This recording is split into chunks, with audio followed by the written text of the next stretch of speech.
Why was she always the last to be noticed? That question had followed Staff Sergeant through every base, every hangar, every noise-choked flight line she'd ever worked on. The Nevada sun beat down like an executioner that afternoon, the tarmac rippling with heat, jet engines screaming in the distance. The smell of fuel and metal filled the air. Somewhere behind her, a group of pilots laughed, that particular kind of laughter meant to slice through someone's pride without ever saying her name. "Listen, grease monkey," one of them shouted over the roar of an F-16. "If you ever touch a real stick, I'll personally call the medics." Their laughter echoed across the shimmering runway, crude and careless, like bullets ricocheting off concrete. Lay half-buried beneath the belly of a fighting falcon, wrench in hand, hands black with oil. She didn't look up, didn't give them the satisfaction. Her forearms flexed, turning the bolt until it seated perfectly. The rhythm of metal against metal drowned their voices. She could said something, could thrown their arrogance right back at them, but she'd learned long ago, silence carried farther than anger. Every rotation of the wrench was a word she didn't waste. Let them talk. Let them think she didn't belong. Because one day, the tower would call her name. And when it did, it would be too late for anyone to laugh. But that day wasn't today. A sharp voice cut through the hangar. "Sergeant."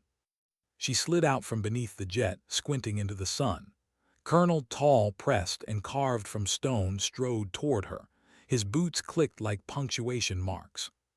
He stopped just short of her toolbox, eyes cold, assessing. "And you are?" "Staff Sergeant, sir." He let the silence hang, the kind that made the air feel heavier.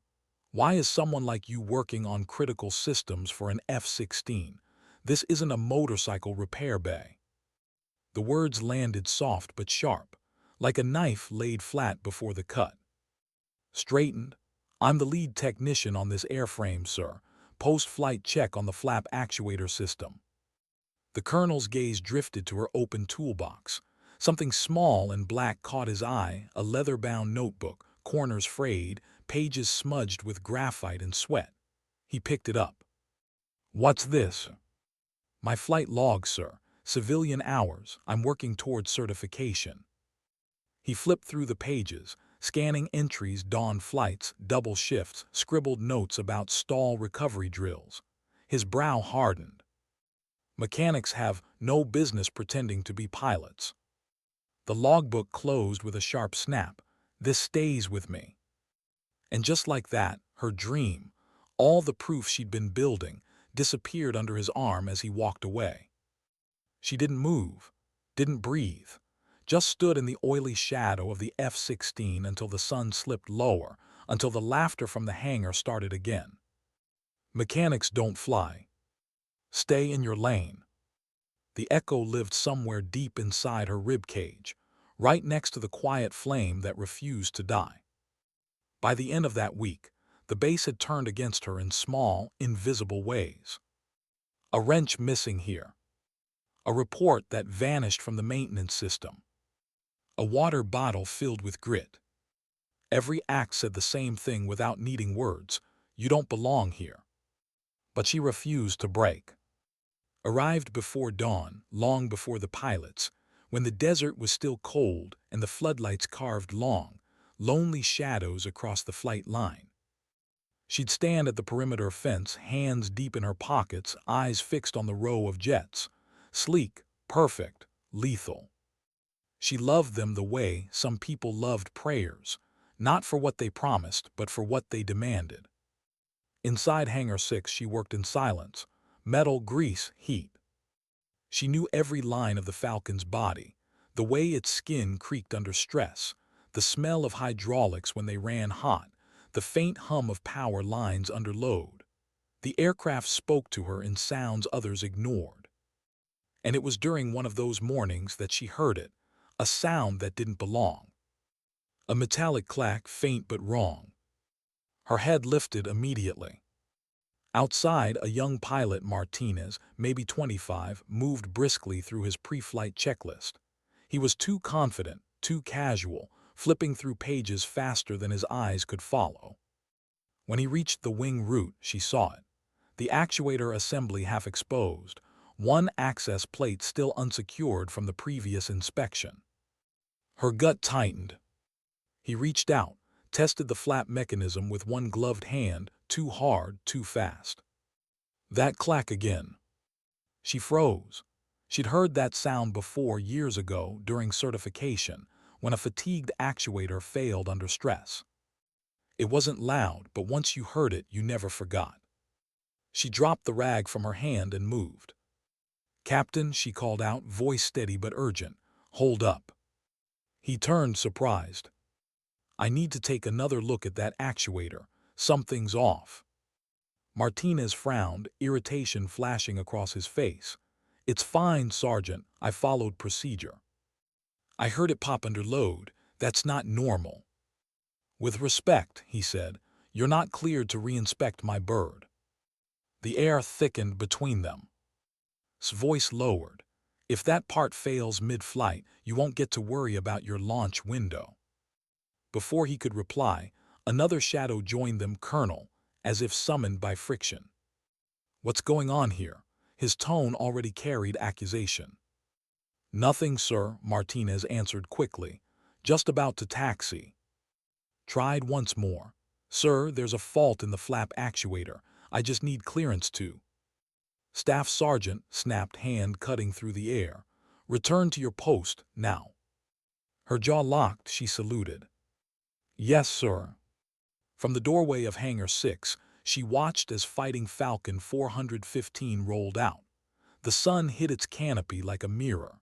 Afterburners ignited, a roaring inferno tearing across the base. In the vibration of the ground, she felt something cold settle in her stomach. Hours later, the sound of routine filled the control tower, static, chatter, flight telemetry scrolling across screens. Then silence. A silence so sudden it felt like the world had paused. "Tower to Eagle 7, confirm status." No answer. "Static." His head lifted from her workbench. Something in that silence didn't sound right. The next transmission was fractured, torn by interference. "Flap control, negative response, primary comms." Her blood went cold. Eagle 7. That was Martinez. The same bird, the same actuator. By the time she realized she was moving, she was already running. Tool kit slung over her shoulder, boots pounding against the concrete. She didn't think, didn't ask. Instinct carried her across the base and up the narrow stairwell of the control tower's maintenance corridor. The comm room smelled of ozone and dust. Racks of equipment blinked with dying lights. She took one glance and saw it. The backup comm array was failing, power draw unstable. A black lead half-seated, copper shielding scorched from arcing against the frame. "Kill power to backup module," she said to the startled tech beside her. He blinked. "That'll drop the last comm link to Eagle 7. It's already useless. Give me 30 seconds." She stripped away cables, pulled a fresh line from her kit, spliced and reseated the lead. Sparks snapped as she locked the connector into place. "Power up." The light steadied, the static shifted. Then, "Tower, this is Eagle 7. Fuel critical, approach unstable." A voice, broken, human, alive. Exhaled for the first time in minutes. She closed her kit, rose, and walked straight to the main tower cabin. The moment she stepped inside, every head turned. Colonel spun toward her, eyes flashing. "Staff Sergeant, you are out of line." She didn't stop. "I reconnected your backup channel. You've got partial comms. You were not authorized to. You want him down alive or not?" The room froze. Radar screens glowed in the reflection of tense faces. Didn't answer, he didn't need to. Reach for the spare headset, hands steady. "Eagle 7, this is Thunderbolt Tower. I have you on partial. Do you copy?" Martinez's reply came through like wind through metal. "Tower read you barely. Controls compromised, fuel low." "This is Staff Sergeant," she said, voice calm, deliberate. "You've got a flap actuator failure. Primary hydraulics are gone. We're going to walk you through the manual override." She guided him step by step. Red lever, auxiliary flap release. 2-stage, push forward, hold for 3 seconds. Silence. Then his voice, copy holding. "Now ease throttle, bring speed down in increments." Every word was a tightrope between control and collapse. Alarms wailed in the background. Someone called out weather data. Another tracked altitude dropping fast. "Eagle 7, abort primary approach," she ordered. "We're taking you to secondary runway. You'll catch the cable." Seconds stretched into lifetimes. On the radar, the green blip wobbled, then aligned with the runway vector. "Flare now," she whispered. The F-16 came in too fast, nose high, engine howling.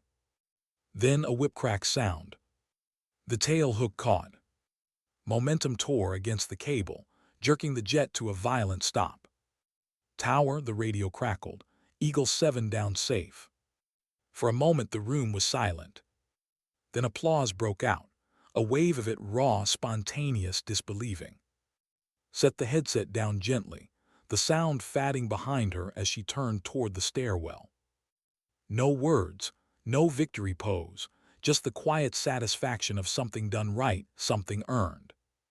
Outside, the desert wind carried the scent of jet fuel and rainless dust. The same bass that once laughed behind her back now stared as she walked across the tarmac, head high, eyes distant. And though no one said it out loud, they all knew.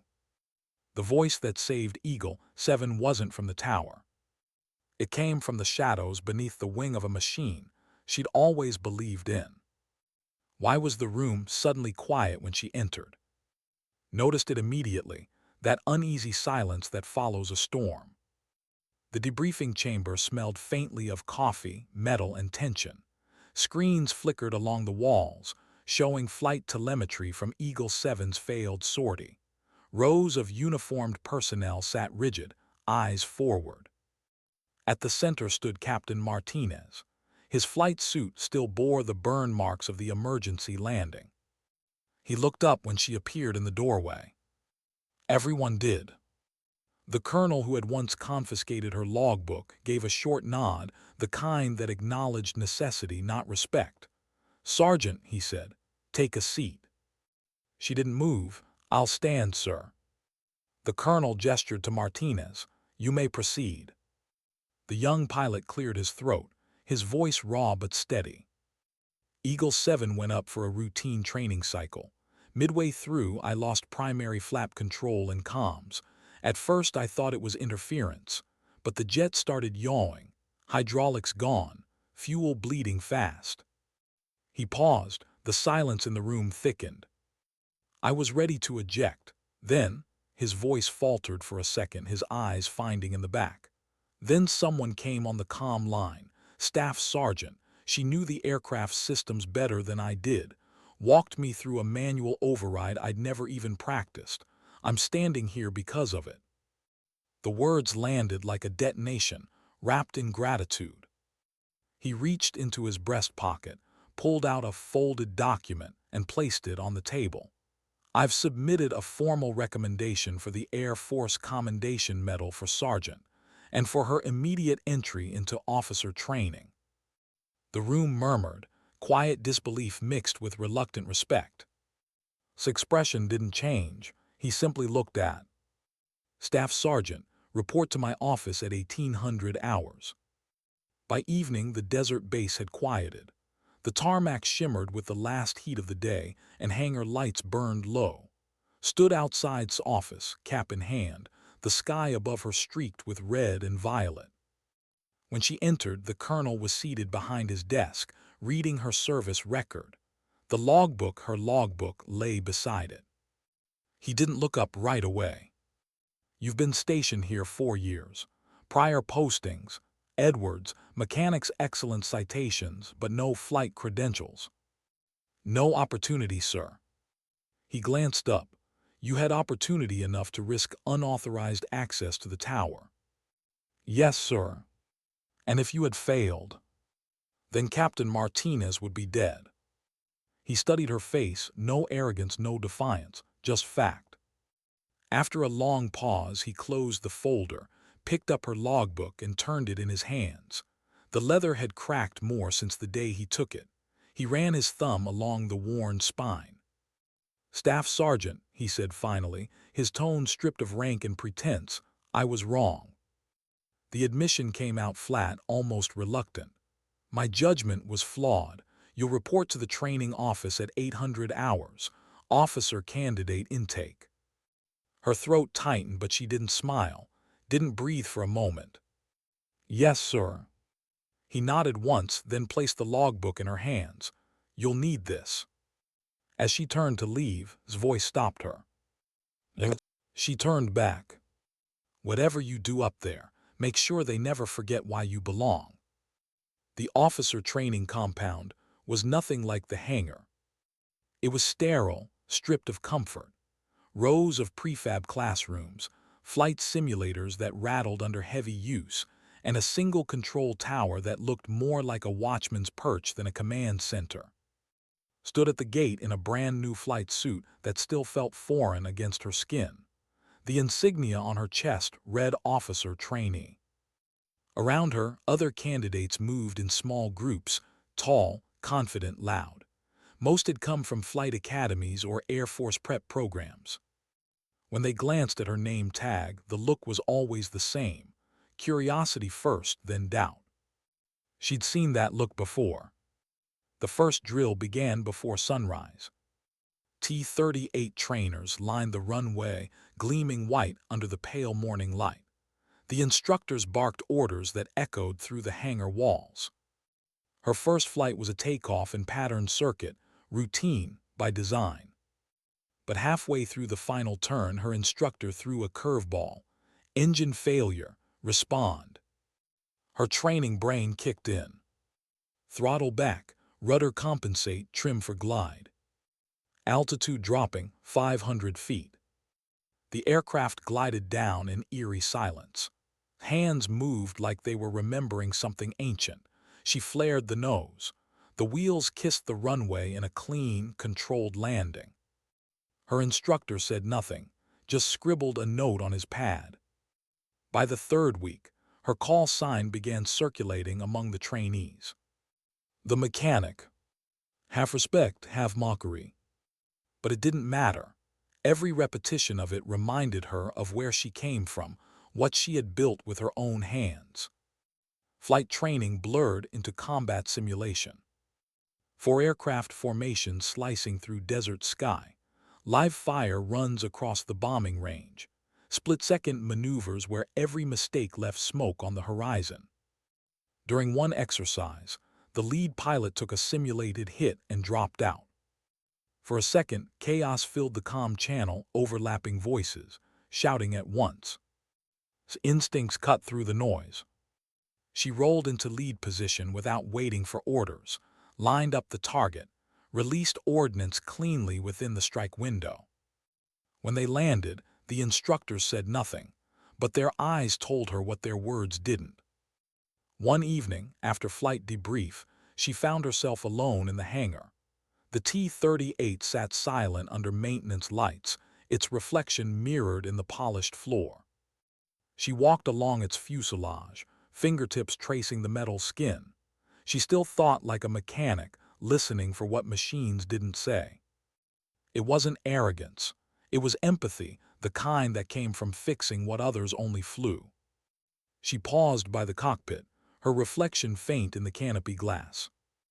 Inside, the seat waited, empty, expectant, patient. Her chest tightened. For so long, she'd worked beneath these wings. Now, she was learning what it meant to live inside them. And yet, some part of her still didn't believe she belonged. Not because she doubted her ability, but because belonging here meant forgiving the years she'd spent invisible. By month's end, the final evaluation came.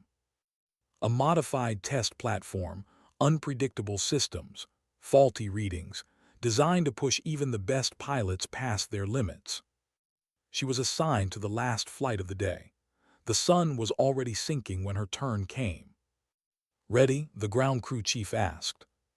She nodded, "Always."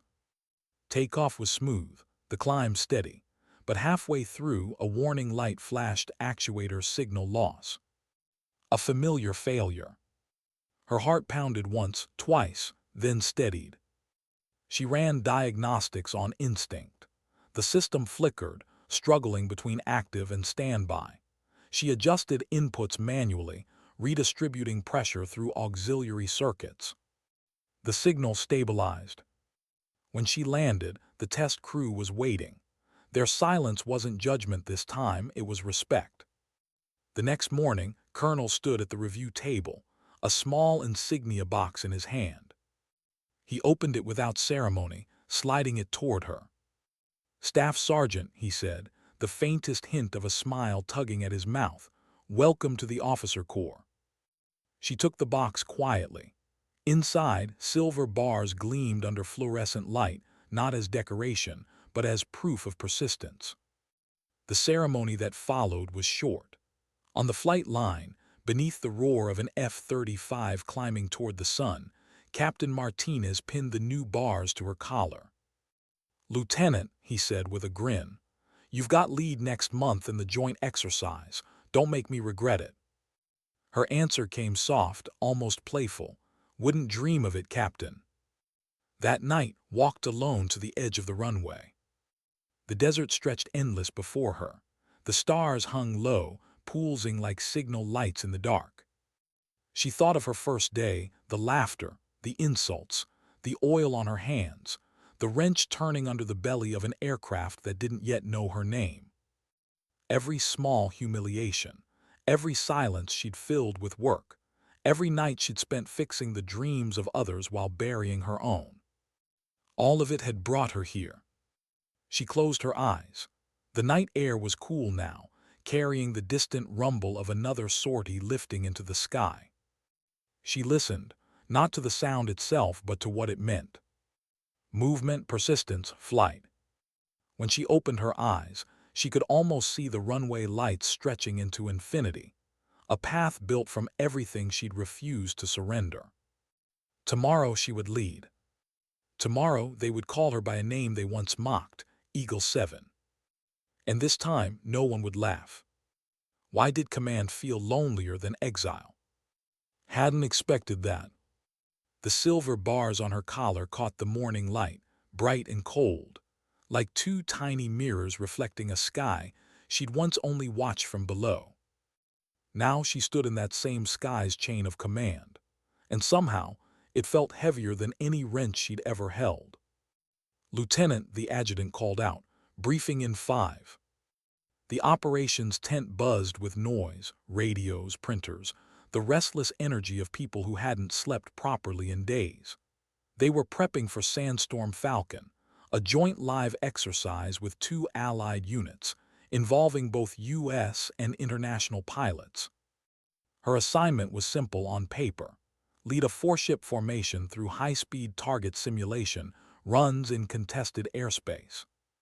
But the pilots under her command didn't think it was simple. They thought it was wrong. "Ma'am," one of them said, leaning back in his chair as she entered the tent, "no offense, but this your first time leading a mixed flight group." Placed her helmet on the table unhurried. "No offense taken," she said, "and yes, it is." The man, Lieutenant, call sign Razor, smirked. "Then I guess we'll keep the mistakes small, yeah." The others chuckled, low and careful. Let the sound wash over her. She'd heard worse. She'd survived worse. She pointed at the map. "Target zone is grid Echo 7. We approach from west altitude 12,000, split formation here." Her voice carried clarity, not volume. "If we lose visual, we regroup on Vector 2. Copy." "Copy," said 2 casually. As the others filed out, Captain Martinez lingered. He'd been transferred temporarily to oversee the exercise. His grin was lighter now, seasoned with caution. "You good?" he asked quietly. "Define good." "Not punching anyone before takeoff." exhaled, half a smile forming. "I'll manage." He nodded, studying her face. "You know, the hardest part isn't getting here." "I know," she said softly. "It's staying." The desert wind picked up as the squadron taxied out. The sky was a blistering blue, clouds scattered like smoke trails from ghosts. "Thunderbolt Control, this is Falcon Flight. Request clearance for takeoff." "Falcon Flight, you are go for launch. Runway 3. The engines roared alive, synchronized thunder. Jet Falcon 1 rolled forward. As the wheels left the ground, a familiar stillness filled her chest, the kind that had nothing to do with silence. Up here the world made sense. No rank, no whispers, just math, instinct, and air. The training zone stretched ahead, endless canyons, craters, and sun-scorched plains. The formation locked in tight. But 10 minutes into the run, turbulence hit, sharp crosswinds swirling up from the desert floor. "Razor tighten formation," ordered. "Copy, ma'am," came the delayed response. Her eyes flicked to the radar. Razor's jet drifted out of alignment by 20 meters. Not critical, but sloppy. "Adjust heading 225, she said. "Static then. You sure about that vector, ma'am? Feels off." Her jaw tightened. "Confirm heading, Lieutenant." "Roger." The hesitation bled through the channel. She heard it, the quiet resistance, the unspoken "she doesn't know what she's doing." Adjusted her own vector to compensate, her tone calm but clipped. "Maintain altitude. We're coming up on target in 30 seconds." The canyon mouth opened below, jagged rock walls, sunlight slicing through. She initiated descent. The airframe vibrated under pressure. Sweat trickled down her temple, caught by the helmet liner. "Falcon 2, you're drifting high," she warned. "I've got it." "You don't. Correct or you'll miss the window." The targeting reticle flashed green. She released payload, 2 direct impacts. The explosion rippled through the canyon, controlled, perfect. But Razor's ordnance missed wide, 10 meters off mark. "Falcon 4, call strike confirmation," she ordered. "Negative, 1 miss." They regrouped, engines howling through the updrafts. Mind ran silent diagnostics. The problem wasn't technical, it was discipline. Back at base, the debrief was a firing line. Was first to speak. "Ma'am, with respect, you called the wrong vector. Wind correction should been 340, not 225. Didn't flinch. Telemetry confirmed my vector was correct. You drifted out of sync." He shrugged. "Maybe, or maybe our systems read it different. Happens." The tone, dismissive, not confrontational, was worse than open defiance. Martinez intervened from the side. "Data logs don't lie, Razor." The lieutenant leaned back. "Sure, Captain, but logs don't account for human error, right?" Met his gaze, unblinking. "You're right, they don't. Which is why you'll review the run 3 more times and correct yours." He hesitated, surprised by the firmness. The others looked away. The debrief ended. No one lingered. When the tent finally emptied, remained at the map table, tracing the canyon path with her finger. Martinez stepped closer. "You handled that better than most." "Better than I used to." "You think he'll back off?" "No," she said quietly. "He'll wait. People like that don't fight directly. They wait for you to fail." Her tone wasn't bitter, just observant, weary, not wounded. That night she sat on the edge of her bunk, flight suit half-zipped, hands still trembling from the residual vibration of flight. She stared at the insignia on her collar, silver, untarnished, heavy. The dorm lights buzzed faintly above her. In the hallway, voices, laughter, stories filtered through, but no one knocked on her door. The loneliness felt different now. Before it was exclusion. Now it was command. She picked up her logbook. The old one, its corners worn, pages with oil stains. She flipped through the entries, stopping at one dated years ago. Solo flight 172, clear skies, felt infinite. Her handwriting was steady then, hopeful. Now she wrote a new line beneath it. Today I led 4 into sky, and it felt smaller. She closed the book. The silence didn't feel empty, it felt earned. The next morning brought new orders, live intercept simulation. This time, she'd be paired with Razor again. Martinez pulled her aside before briefing. "You sure you're good with this?" Nodded. "He'll either learn or prove me right." The simulation began above the desert ridge at 18,000 feet. 2 targets, one acting hostile, one friendly under pursuit. Their job: identify, intercept, disengage without lethal action. Simple until the radar feed glitched. "Falcon 1, I've got interference," Razor said. "Same here," replied. "Switch to alternate frequency Bravo 7. He didn't respond. Her stomach tightened. She checked his position. He'd broken formation. "Falcon 2, re-establish link. You're drifting into restricted range." No answer. Her instruments flickered. A faint blip appeared, a false target, then another. Training or not, this was turning dangerous. "Falcon 2, confirm position." Finally his voice, visual on target, engaging. "Negative," she snapped. "That's a friendly marker, abort." "Can't confirm, too close." The radar alarm screamed. Instincts exploded into motion. She dove into his vector, cutting across his line of sight, flare deploying in a streak of white fire. The flare burst between him and the friendly drone. His systems recalibrated instantly, target recognition corrected. Silence filled the comms for 3 long seconds. Then Razor's shaken voice, "Holy, you just saved your ass," she said flatly. "Return to formation." When they landed, the tower crew was waiting. The exercise supervisor's face was pale. "If she hadn't intercepted, you would fired on a friendly drone. Simulation or not, that's an auto-disqualification." Didn't look at her, not right away, but when he finally did, the smirk was gone. All that remained was something quieter, respect maybe, or guilt. Later in the locker bay, Martinez found her checking her gear. "Heard you pulled another miracle," he said. "Not a miracle," she murmured, "just paying attention." "Still, you could let him crash and proved your point." She smiled faintly. "That's not leadership." He studied her for a moment. "You ever wonder why it's always harder for you?" She didn't hesitate. "Because I refuse to be what they expect." That night the wind howled across the desert base. The storm front had rolled in, a wall of dust and static electricity painting the horizon red. Stood outside, helmet under her arm, watching the first flashes of lightning. Every flight left echoes. Not in the air, but in her, fragments of adrenaline, fear, and something softer she never named.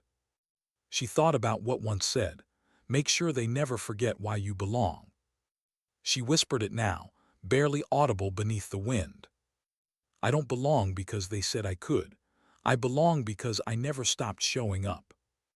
In the distance, a new batch of trainees prepared their aircraft under the floodlights, laughing, shouting, reckless.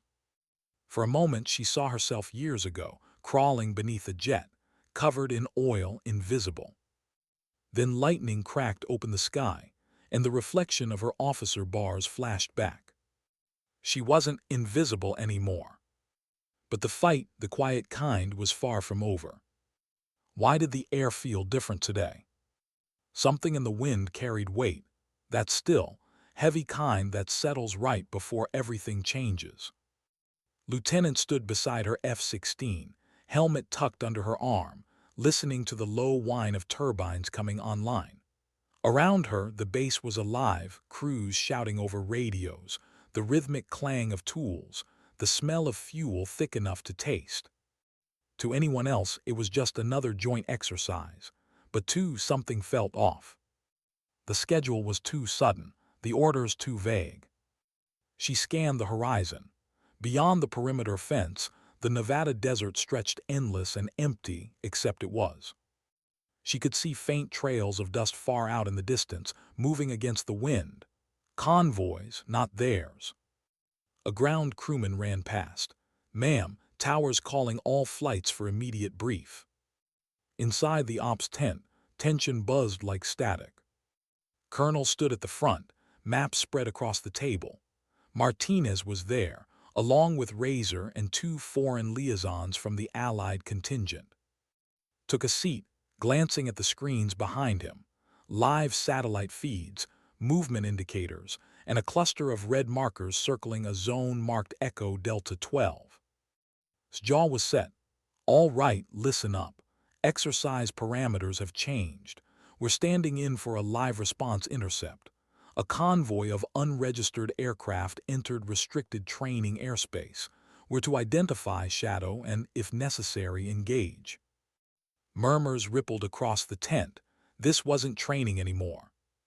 Leaned forward. "Sir, are we certain it's not a systems glitch? That corridor been unstable all week." Shot her a look not angry, just final. "Command it, this is real world. Your lead, Martinez, and on your wings, Falcon formation. Launch in 10. He paused, eyes steady on her. "And Lieutenant, you follow orders. No freelance heroics." Her spine straightened. "Yes, sir." But deep down, something in her gut whispered, "This isn't right." The runway shimmered under the mid-afternoon sun. Engines thundered, one after another. "Falcon flight, you are cleared for launch." His voice came calm through the comms.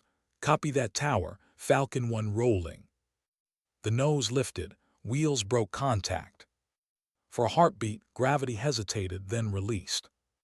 The desert fell away beneath them. "Form up, Razor, Martinez. Let's keep it tight." "Roger that." At 20,000 feet, they broke through a thin veil of cloud. The red markers blinked ahead on the radar, moving slow, irregular. Falcon 1 to command, confirm target classification. Static answered, then a clipped voice. "Unregistered drones, possibly hostile, maintain shadow. Do not engage without direct confirmation." "Copy," said, but unease crawled up her spine. She switched to tactical display. The blips weren't moving like drones. Their flight paths were too organic, too uneven, and one of them seemed to be losing altitude. "Falcon 2, you seeing that?" Martinez's voice crackled. "Affirm, that's not AI patterning, looks manual." "Manual?" Razor cut in. "Then what the hell are they doing in a training corridor?" No one answered. At 15,000 feet, the shapes came into view, small civilian aircraft, two-seaters, their fuselages and patched. One trailed smoke. His breath caught. These weren't hostiles, these were lost. "Command, this is Falcon 1, she said quickly. "Visual confirms civilian craft. Repeat, civilian aircraft. They're off course and damaged. Request instructions." No response. Just static. She tried again. "Command, respond, you copy." Still nothing. The others waited, the kind of silence that carries both trust and fear. Finally, Razor broke it. "Orders are orders. Command classified them as potential threats. We keep distance until." Hesitated. "If they're damaged, they won't stay airborne long enough to wait for verification." "Ma'am, without confirmation." "I'm not asking for permission," she cut in, voice sharp now. "We're moving closer." The world narrowed to sound and light, engines, airspeed, the rhythm of her heartbeat syncing with every adjustment on the throttle. She eased her jet alongside the nearest aircraft. The canopy was cracked. Inside, two figures, one slumped, one panicked, trying to stabilize controls. Switch to frequency. "This is Lieutenant, U.S. Air Force. You are in restricted airspace. Do you copy?" The reply was faint, desperate. "Engine failure, navigation lost. We were blown off course." A civilian distress. Her pulse spiked. She switched back. "Falcon flight, they're not hostiles, they need help." Razor's tone hardened. "We don't know, that could be bait." "Look at their heat signature," she said. That's not bait, that's dying metal. Another voice joined in Martinez. I'm with, those birds are going down. Command will fry us if we act without clearance, Razor warned. Exhaled slowly, then they can fry me. Eagle Control, she called again, using the emergency override channel. This is Falcon 1 declaring Code Blue humanitarian intercept. I repeat, Code Blue. Still no response. She gritted her teeth, pushed throttle forward. Martinez on me, Razor cover from altitude. Copy. The civilian plane pitched downward, one wing shaking violently. Pull up, she shouted through open frequency. No response, the pilot was unresponsive. Made the decision in less than a second. She rolled beneath the failing aircraft, lining her altitude precisely, creating a cushion of turbulence to stabilize its descent. The move was dangerous, suicidal if misjudged, but it worked. The damaged plane steadied just long enough to clear the ridge ahead. Falcon 1, you're insane, Razor's voice cracked over comms. Insane works if it keeps them alive. She saw an open strip below a dry lake bed, wide enough, flat enough. Martinez marked coordinates, guide them down. Copy. He descended alongside the civilians, voice steady but urgent, walking them through emergency landing procedures. Seconds stretched, then dust plume, impact. The aircraft hit hard but level, skidding across the sand before stopping in a cloud of white. Contact complete, Martinez breathed. They're down, alive. His hands trembled on the stick. Her fuel light blinked amber. They'd burned too much time. Falcon flight, regroup and return to base, she ordered. When they landed, the runway was lined with personnel. No applause this time, just silence, the kind that means something coming. A security vehicle waited at the end. Stood beside it, arms crossed, expression unreadable. Climbed down, helmet still in hand. Her uniform clung to her skin, sweat and dust mixing in the desert heat. He didn't speak until she stood before him. Why? Because they were dying. You direct orders. I followed the only one that mattered. His stare was hard, but it wasn't anger she saw, it was calculation. He nodded once. Report to my office after medical clears you. Hours later, the office was dark except for a single lamp. The blinds were drawn. Leaned back in his chair, tapping a pen against the desk. You put your career on the line today, he said. I know. You also saved 2 civilians who shouldn't have survived. Command's furious, by the way. Then they can put me in a file and forget me. He studied her for a long moment. Then, unexpectedly, he chuckled low and tired. You're not easy to categorize. She met his gaze. Sir, with respect, I'm not here to fit in. The corner of his mouth twitched. You're grounded for 72 hours pending review. She nodded, understood. As she turned to leave, he added quietly, they'll call what you did reckless. I'll call it instinct. That night she sat alone near the perimeter fence, stars rippling above like cold fire. The desert wind was relentless, but softer now, like it carried something almost forgiving. In the distance, emergency lights glowed faintly where rescue teams were retrieving the downed civilians. She could just make out the stretcher beams flashing red and white. She thought of his words, reckless, instinct, both true. Sometimes leadership wasn't about control. It was about deciding who you refused to become. She looked down at her hands. The same hands that once turned wrenches. The same hands that once wiped oil from under a wing, invisible to the people she now commanded. Now they shook, not from fear, but from the weight of knowing that the line between obedience and conscience was thinner than the horizon. She whispered into the dark, almost to herself. Maybe the hardest part of flying isn't taking off. It's not losing yourself once you're airborne. The wind didn't answer. It didn't have to. How do you defend a decision that saved lives, but broke the rules? That was the question hanging over Lieutenant as she sat in the sterile conference room, hands clasped on the table, the hum of fluorescent lights filling the silence. Across from her sat 3 officers from Command's review board. The insignia on their collars gleamed under the light, symbols of authority carved sharp enough to cut. A recorder blinked red on the table between them. Colonel stood at the side, silent, unreadable. He wasn't here to defend her. He wasn't here to destroy her either. He was here to see what she'd do. "Lieutenant," the senior officer began, "you are aware that during Operation Falcon, you violated engagement protocol and issued a code blue intercept without clearance from Central Command." "Yes, sir." "And that your actions could have resulted in loss of aircraft, personnel, or escalation of engagement with unverified entities." "Yes, sir." He leaned back. "Then tell us, why did you do it?" Her voice was steady. "Because the radar signatures weren't military. They were civilian. Damaged aircraft, losing altitude, waiting for clearance would cost them their lives." The officer exchanged a look with his peers. "You made that assessment alone?" "Yes." He raised an eyebrow. "Are you trained for airspace threat classification?" "No, sir, I was trained to listen."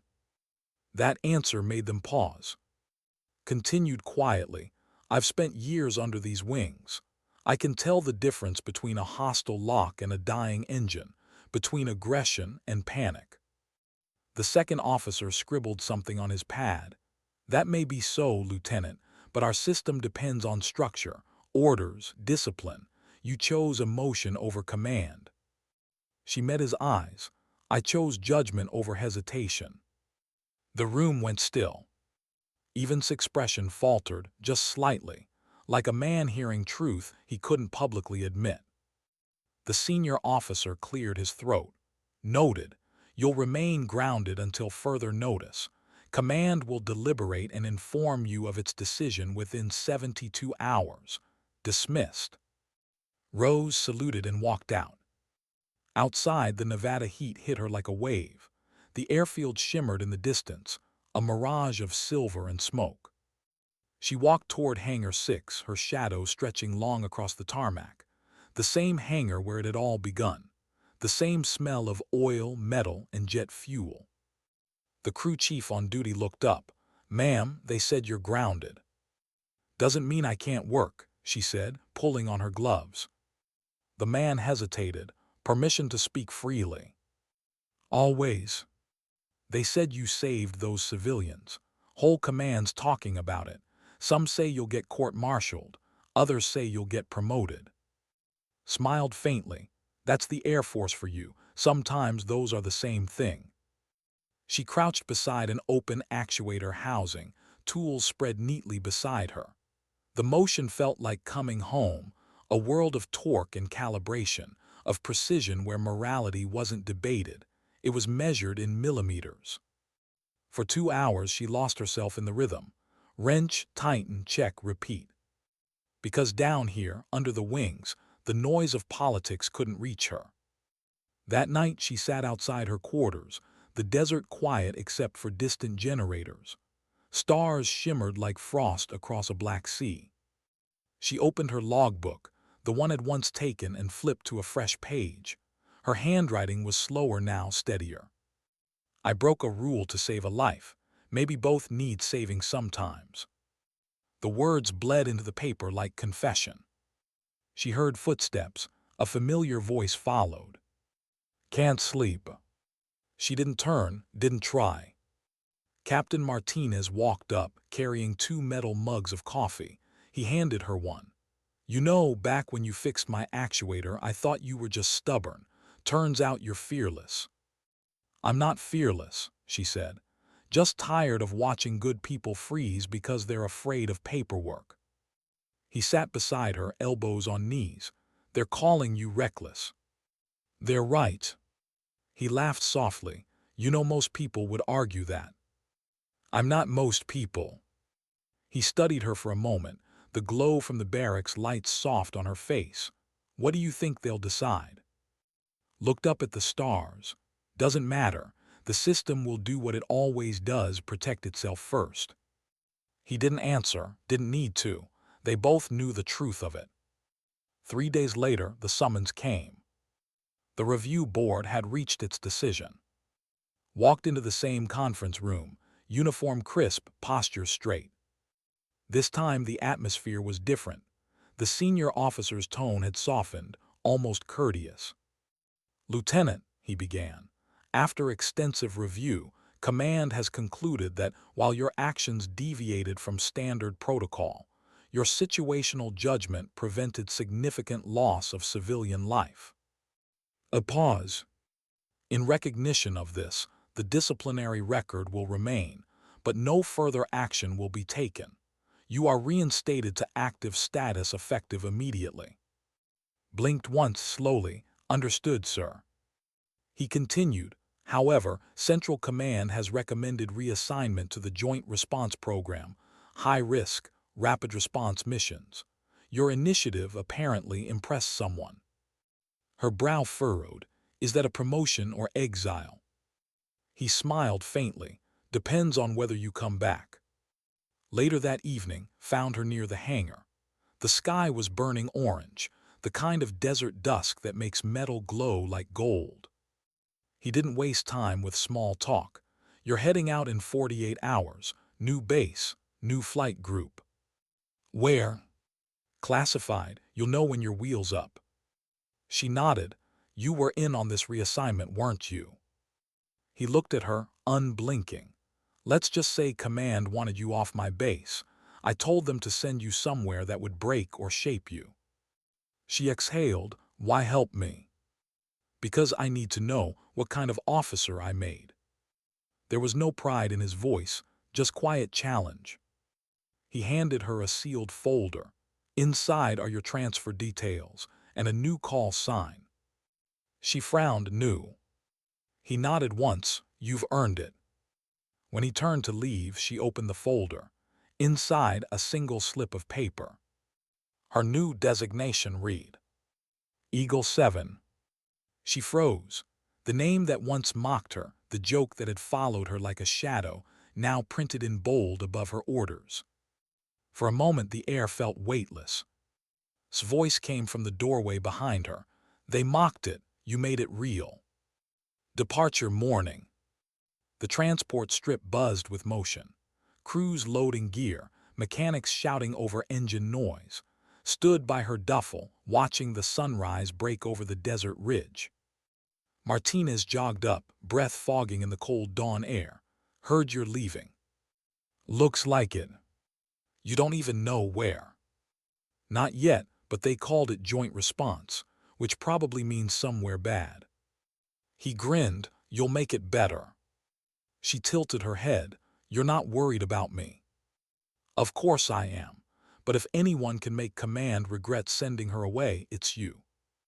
They clasped hands, no salute, no ceremony, just respect carved out of shared survival. When she boarded the transport, the pilot gave her a curious look. "Eagle 7, right?" She smiled softly. "Yeah, that's me." The engines roared, drowning the world below. Through the small oval window, she watched the base shrink into a patchwork of light and dust. The hangar, the runway, the ghosts of everything she'd survived. For the first time in a long time, she didn't feel like she was leaving something behind. She felt like she was finally going toward something. Hours later, as the transport cut through a storm front, turbulence rattled the cabin. Rain hammered the fuselage. Lightning flashed in bursts of white. Closed her eyes. Each strike felt like punctuation, a reminder that the world she was flying into would test her again, harder, differently. But she wasn't afraid. Her thoughts drifted to something she once wrote years ago in her logbook, a phrase she hadn't understood until now. Flight isn't about conquering gravity. It's about learning to fall without losing direction. She smiled faintly. Outside, the clouds broke. The sky opened, endless blue and waiting. And somewhere below, in the dark expanse of the world, a new call waited for her, one that would demand more than skill. It would demand faith. When she landed, she'd no longer just be a pilot. She'd be Eagle 7. And this time, when the tower said her name, the whole sky would listen. What do you become when the system that made you stops feeling human? That question echoed in his mind as the transport cut through the dawn over foreign mountains, the horizon red, the air thick with dust. Her orders said, Joint Response Program, but the pilot had whispered the truth before they descended. This isn't a training base, ma'am. It's a forward operation. Had only nodded. She stopped asking questions when the answers started costing people sleep. The base appeared below, a cluster of sand-colored hangars, tents, and antennas carved into a valley. Black smoke from a distant fire painted the sky. When the landing gear touched dirt, the jolt ran through her like a warning. She crossed into a different world, one where protocol bent under pressure, and hesitation killed faster than error. She stepped off the ramp into heat that felt alive. Everything smelled of burnt metal and diesel. A tall man approached, mid-30s, camouflage dusty, name tag reading Walker. He extended a hand. Major Walker, Joint Response Wing, you must be the mechanic turned legend. Blinked, that what they're calling me now. He grinned, but his eyes stayed tired. Around here, legends don't last long. He led her through the base, narrow corridors between prefab units, wires strung overhead like veins. Drones hummed low in the sky. Beyond the perimeter fence, she could see wreckage, twisted remains of vehicles, and something worse. Convoy was hit last night, Walker said quietly, catching her glance. IED, 2 wounded, 1 gone.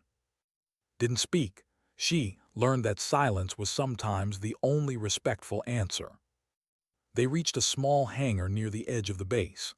Inside, 2 aircraft stood under floodlights, modified Falcons and patch-painted, stripped down for agility. Your new birds, Walker said. We call them Ghost Talons, built for what Command calls rapid humanitarian engagement. Translation, we fly into chaos before anyone else does. Nodded slowly. And I'm here because Command wants to test a conscience under fire. Walker chuckled once. You catch on fast. By the end of her first day, had learned 3 things. First, the Joint Response Wing wasn't built for comfort. Second, every pilot here carried ghosts heavier than their gear. And third, the line between rescue and retaliation was drawn in pencil. That night, she joined the team for a briefing. The lights were dim, dust hung in the air. Walker stood before a map riddled with red marks. Local insurgents have been targeting aid convoys. We're the eyes in the sky, escort, extraction, containment. No direct engagement unless it's life or death. He pointed at a sector near the border. Tomorrow, we fly a double escort, 2 cargo helos, medical supplies, your lead recon. She looked up, call sign. He smiled faintly, Eagle 7. The name rippled through the room. A few heads turned recognition, maybe disbelief. Only nodded, copy that. At sunrise, the convoy lifted, 2 helicopters heavy with medical crates, a trio of Falcons above. The desert was quiet at first, too quiet. Flew point.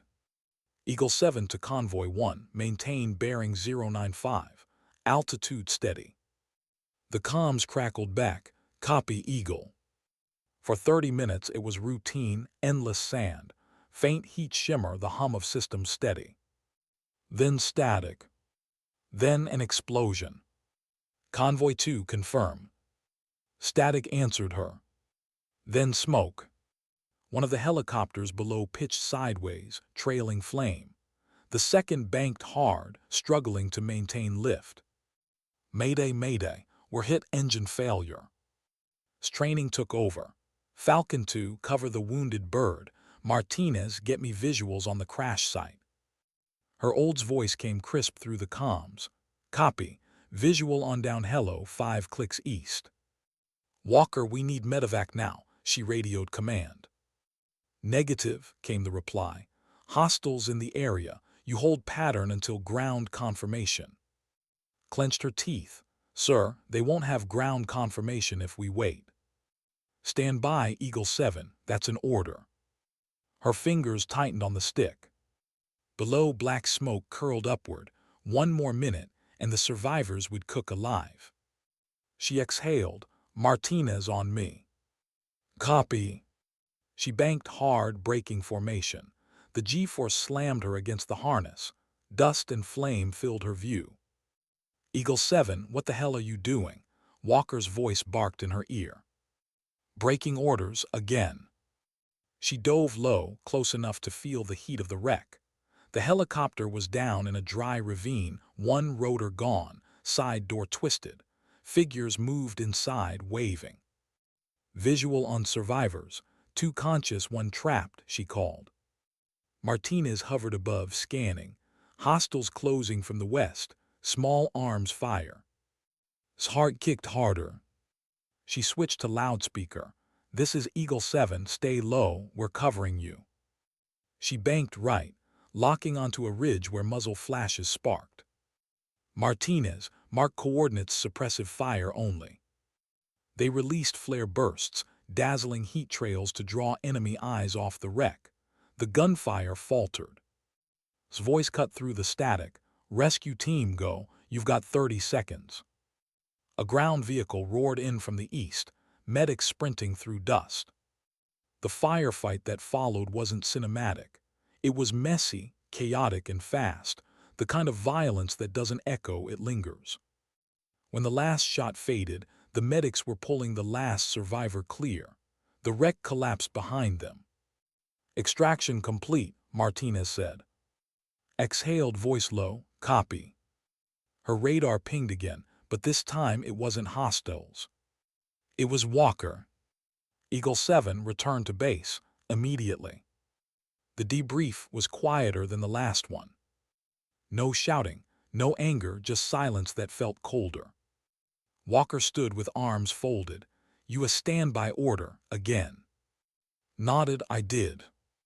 You risked 2 aircraft. I did. And you saved 6 lives. She met his eyes, I did. He sighed, rubbing his temple. You're a problem, you know that. She tilted her head, only to people who confuse rules with reason. He stared at her, half admiration, half warning. You keep flying like this, you're either going to end up in a medal ceremony or a tribunal. Smiled faintly, maybe both. That night she couldn't sleep. She walked to the hangar, past rows of sleeping aircraft and quiet maintenance crews. The wreckage from the downed helicopter had been brought in, charred metal, torn rotor blades, a burned-out cockpit. She stopped beside it, staring through the twisted frame. Every pilot knew this sight. Few ever stood close enough to smell it. She touched the edge of the wreck, her gloved hand blackened by soot. Martinez appeared beside her, silent. Could been worse, he said softly. It always could be, she replied. They stood there a long while, 2 silhouettes under the hangar's amber light. After a while he asked, you ever think it's strange, how we save lives with machines built for destruction? His answer came after a long pause. Maybe it's not strange, maybe it's balance. By morning she was back in the air. Command hadn't grounded her, not yet. But Walker's words lingered. She'd been sent here to test her limits. Instead, she was testing theirs. At altitude, she could see the entire valley, a landscape both beautiful and broken. The kind of place that reminded her why flying mattered, not for glory, not for rank, but for the fragile, fleeting moments when a voice in the sky meant survival to someone on the ground.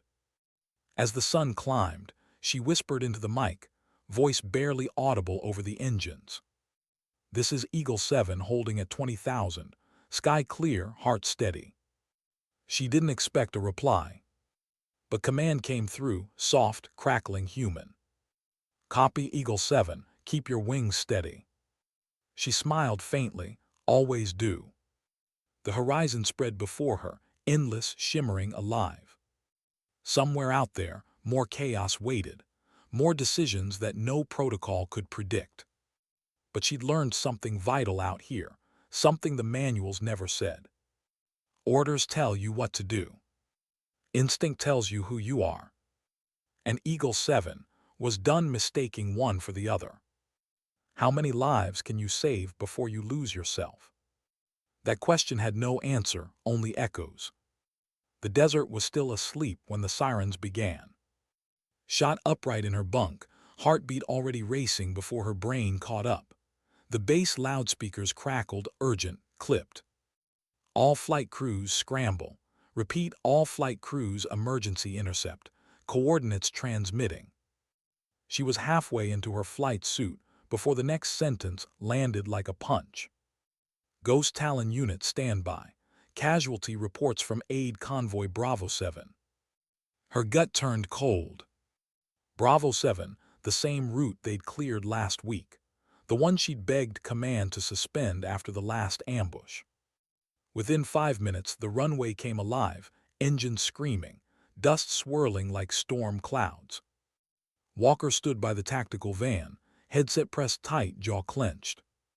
He saw her approach and didn't bother with protocol. They hit the convoy, 3 vehicles down, survivors unknown, your lead recon. His throat tightened. "Any visuals?" "Satellite shows heat signatures, moving." "Friendly?" "Can't tell." She nodded once, climbing into the cockpit. The canopy sealed with a heavy hiss, the sound of isolation snapping shut. "Eagle 7 rolling," she said. "Copy, Eagle 7, you're clear. Godspeed." The sky was mercilessly clear, that kind of cruel blue that made everything below seem smaller, more breakable. "Falcon 2 status." "On your wing, Eagle." Martinez's voice steadied her. It always did. The convoy site came into view 20 minutes later, black scars across the sand, vehicles still burning. Smoke curled upward, thick and oily, visible even from 10,000 feet. "Jesus," Martinez muttered. Stomach dropped. She switched to the frequency. "Ground survivors, this is Eagle 7. Acknowledge if you can hear me." Static. Then faintly a voice. "We hear you, 3 wounded, under fire, East Ridge." Instinct snapped tight. "Martinez, mark East Ridge. Hostile position unknown, cover them." "Copy." She banked low. The world below became chaos, figures running between burning trucks, flashes of muzzle fire from the "Command, this is Eagle 7. We have active engagement. Requesting immediate air support." "Negative, Eagle 7. All support tied up north, hold position." Her jaw clenched. "They won't last that long." "Eagle 7, do not engage. I repeat, do not." She cut the channel. "Martinez, we're going in." "Roger that." The first pass was textbook. Dropped low, barely 50 feet above the sand, roaring past the ridge at supersonic edge, enough to scatter the hostiles, give the survivors breathing room. Her comms exploded with voices, panic, gunfire, confusion. One of the aid trucks ignited fully, a fireball that turned the sky orange.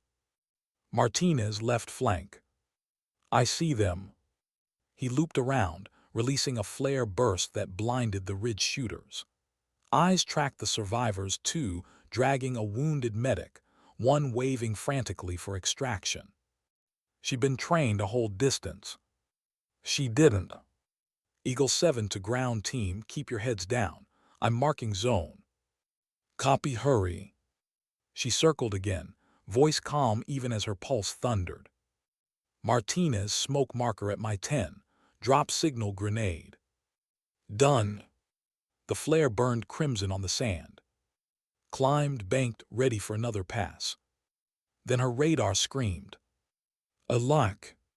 "Martinez, break left," she shouted. A shoulder-launched missile streaked from the ridge, white trail, cutting through the sky like a scar. She yanked hard, G-forces crushed her chest, vision tunneling gray. Eagle 7, missile inbound. I see it. The warning tone shrieked. She dumped flares 1, 2, 3. The missile veered too late. The explosion hit behind her, close enough to rattle the jet like a fist. The cockpit shook, alarms blaring. Eagle 7 status. Still flying, she gasped. Damage to right stabilizer.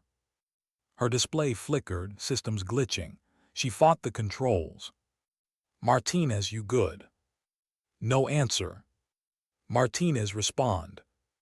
Nothing but static. Her pulse spiked. She scanned left, nothing, right, nothing. Then she saw it. A plume of smoke far to the south. Falcon 2. Silence. The world slowed. Her throat closed. Command, she whispered, voice cracking. We've got a down Falcon. I repeat, Falcon 2 is down. The radio hissed. Then, Eagle 7, confirm pilot identity. Captain Daniel Martinez. Pause. Copy that. That was all. Just copy that. She looked down again, the burning convoy, the wounded still crawling toward cover, her wingman gone somewhere in the smoke. Something inside her fractured. She switched to open channel, voice low, raw. This is Eagle 7, we are not leaving them. Not again. She dove. The next minutes were a blur of instinct, of flying too low, too fast, too close. Her damaged stabilizer fought her every turn, but she held the line. She fired short bursts to scatter attackers, coordinated with the surviving ground team, and guided an incoming medevac through smoke thick enough to swallow light. Eagle 7, this is 1. We've got visuals on your marker, coming in hot. Copy, I'm covering you. Tracer round stitched the air. One clipped her wing, a spray of sparks and metal. She didn't flinch. The medevac touched down. Dust exploded around it. Soldiers hauled the wounded aboard. One loaded, we're up. Climbed with them, engines straining. The ridge faded behind, reduced to smoke and silence. Command, convoy complete, she said, voice trembling now. Understood, Eagle 7, return to base. She didn't answer. Her eyes were locked on the horizon, where Martinez's smoke still rose. The flight back was long. The cockpit smelled of burnt wiring. Her right wing trembled under stress. She landed hard, wheels slamming the dirt, engines whining to a stop. The canopy hissed open. For a moment she couldn't move. Walker was waiting. His face told her everything before he spoke. They'd found the crash site. No chute. No signal. No heartbeat. Stared past him into nothing. The world blurred, sound fell away, until only the wind remained. She didn't cry. She didn't speak. She just walked past the hangar, past the mechanics, until she reached the perimeter fence. There, alone under a bleeding sunset, she dropped to her knees. Hands shaking, breath broken. Every loss in this line of work hurt. But this one carved through her like shrapnel. Because Martinez wasn't just a comrade. He was the first person who'd ever believed she could fly. Hours passed before Walker found her. He didn't speak, just sat down beside her in the dirt. After a long silence, he said quietly, "It wasn't your fault." Laughed once hollow, "It's always my fault. I'm the one who breaks orders. I'm the one who dives when others wait. You saved 6 today. I lost 1. He nodded slowly. That's command. You learn to count both and live with neither. She stared at the horizon, faint lights of rescue convoys moving like ghosts. Why do we keep doing this? She asked softly. Walker looked down. Because if we stop, more die. The words were simple, they didn't help, but they were true. That night the hangar fell silent. The crews worked slower, quieter, as if speaking too loud might wake the ghosts. Walked between the aircraft, stopping at the empty stall where Falcon 2 used to sit. His helmet rested on a crate, cracked visor catching the light. She ran her thumb across it gently. Beside it, she placed her logbook. Open to a fresh page. She wrote slowly. "You taught me to trust my instincts. I just wish they hadn't led me here." She closed it, hands trembling. A tear slipped free, not dramatic, not cinematic, just real. The kind that comes when strength finally runs out and silence feels like mercy. At dawn, a soft wind moved across the runway. Stood at the edge, watching the horizon glow pale gold. Somewhere in that sky, she imagined his voice, calm, steady, teasing her the way he always had. "Keep your wings level, sky, still yours." She smiled faintly. "Copy that," she whispered. The tower lights blinked red, signaling standby. She climbed into her jet, the seat cold, the metal familiar. "Eagle 7 to tower," she said quietly. "Request permission for test flight." Static, then a voice. "Eagle 7, you're clear for launch." The engines rose, a growl, a heartbeat, a promise. As the wheels left the earth, closed her eyes. The horizon swallowed her, the world below shrinking to nothing. She didn't fly to escape. She flew to remember. Because for some people, grief doesn't ground them. It teaches them to climb higher. How many times can the sky take you before it finally lets you go? Had started to wonder. Weeks had passed since the convoy ambush. The smoke was gone, the reports filed, the base rebuilt in rhythm, but inside her, nothing had settled. She still flew. She still obeyed. But somewhere between each mission and each silence, she felt the sky watching her back, as if waiting for something unspoken. His voice had once told her, "Make sure they never forget why you belong." Now she wasn't sure belonging was the point anymore.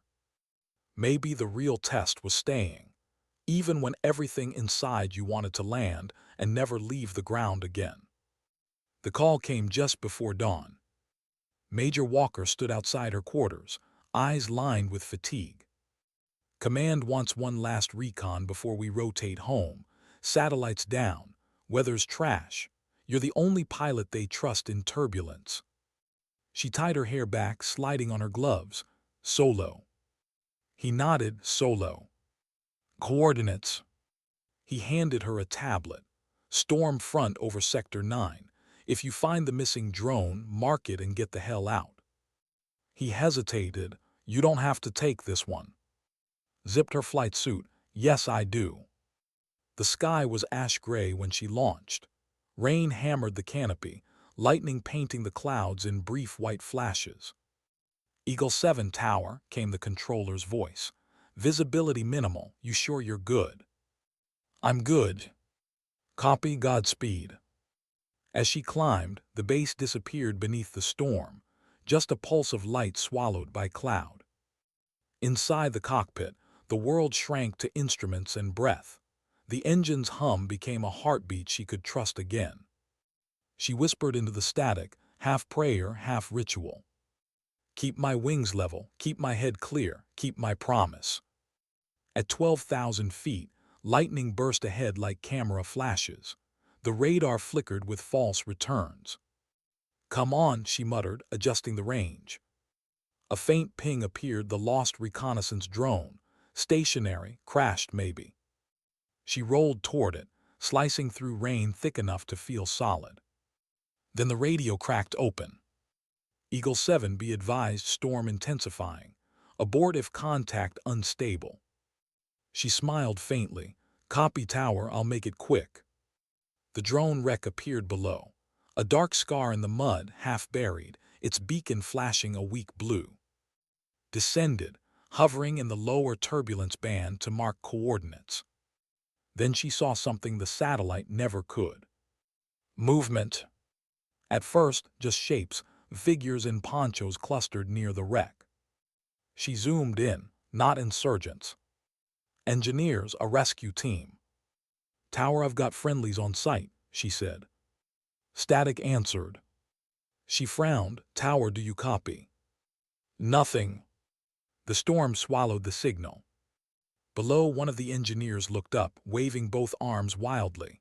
Then a flash, not lightning, explosion. The radio came alive with chaos. Eagle 7, this is ground team.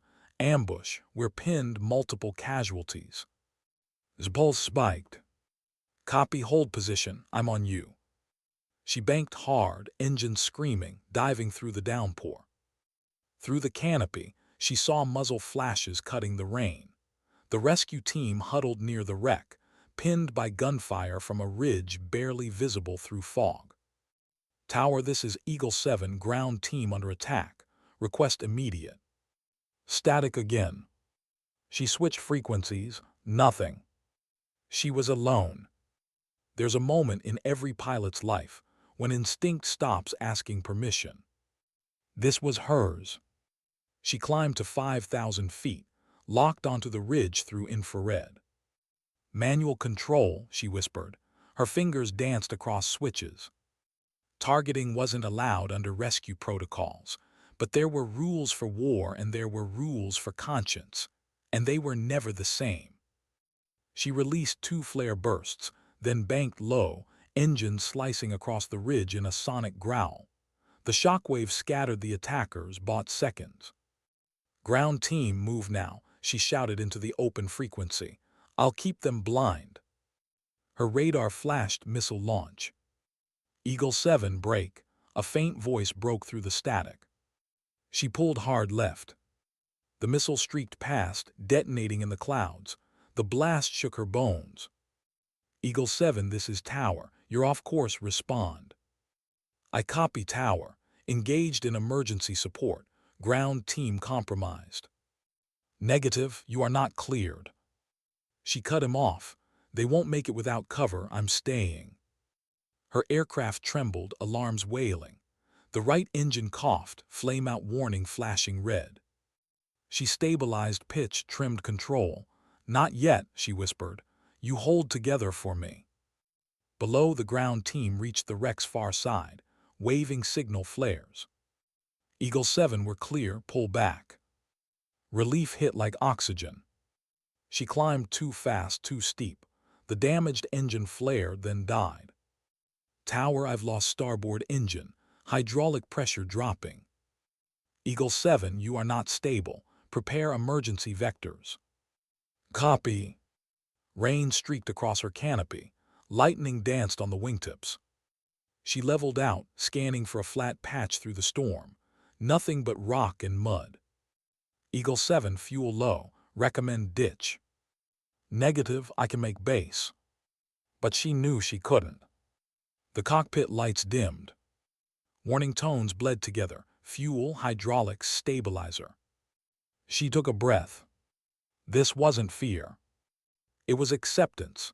The same calm she'd felt that first day under the Falcon, wrench in hand, grease on her sleeves, knowing no one believed she belonged. Now the tower's voice cracked through again, urgent, breaking up.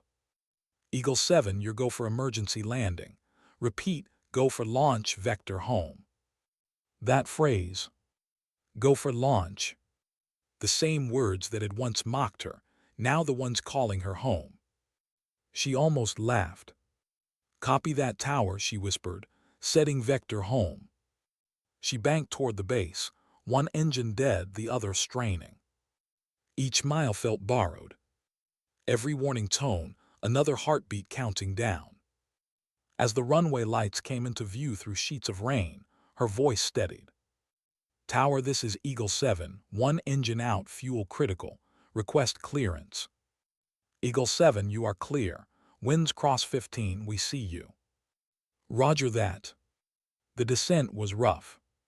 She fought crosswinds, visibility near zero. The jet shuddered, sliding through rain like a wounded bird refusing to fall. Come on, she whispered, just a little further. Altitude 300 feet. Speed 180 knots. Runway visible barely. She flared, the wheels touched, hydroplaned. The aircraft skidded sideways, metal screaming, then slowed, stopped. Silence. For a long moment she couldn't move. The cockpit lights blinked like stars fading after dawn. Eagle 7 confirmed status. She breathed once. Tower Eagle 7 down safe. The hangar lights blurred through the rain as rescue trucks raced forward. When they opened the canopy, she was still sitting there, helmet in her lap, eyes unfocused. Walker climbed the ladder, rain soaking his uniform. "You okay?" She nodded once, heard the tower. "What they say?" She smiled faintly. "They said, Eagle 7, you're go for launch. Guess it still means something." He didn't answer. He didn't need to. They helped her down, boots splashing in the puddles. The storm raged on, but she barely felt it. That night, the base fell silent except for the hum of generators and distant thunder. Stood alone on the flight line. Her uniform clung to her skin, rainwater running down her face like tears that didn't need hiding. She looked up at the dark sky, not defiant, not broken, just grateful. Grateful for the storms that had taught her what calm really was. For the voices that had doubted her, because they'd made her quieter and stronger. For every wrench, every scar, every silence she had to fill with persistence. And for the single truth that outlasted rank, gender, and gravity itself. Courage isn't loud. It's steady. When the dawn finally broke, the clouds parted just enough to reveal the first hint of blue. Walker approached, holding something wrapped in cloth. "Maintenance pulled this from your wreck," he said. "Figured you want it." She unwrapped it. Her old logbook, the cover burnt, edges frayed but still whole. The first page fluttered open, her earliest entry from years ago. Mechanic dreams of flight. Below it, in the margin, she wrote now with a trembling hand. Pilot learned to land. She closed the book and slipped it under her arm. The tower called over the intercom, voice soft, almost reverent. "Eagle 7, stand by for next rotation." Looked toward the runway, the light reflecting in her eyes like a promise renewed. She smiled. "Roger that, tower standing by." The engines in the distance roared awake, echoing through the valley. For once, she didn't feel like she was fighting gravity. She was part of it, part of everything that fell and rose again. And as she walked back toward the hangar, the rain eased, sunlight cutting through the clouds in quiet beams. The desert breathed, the base stirred. And somewhere in the control tower, a voice whispered the words that had started it all, softer now, but carrying across the sky like a benediction. "Eagle 7, you're go for launch." She looked up, smiled, and whispered back, "Copy that." Because sometimes dignity doesn't speak. It simply acts.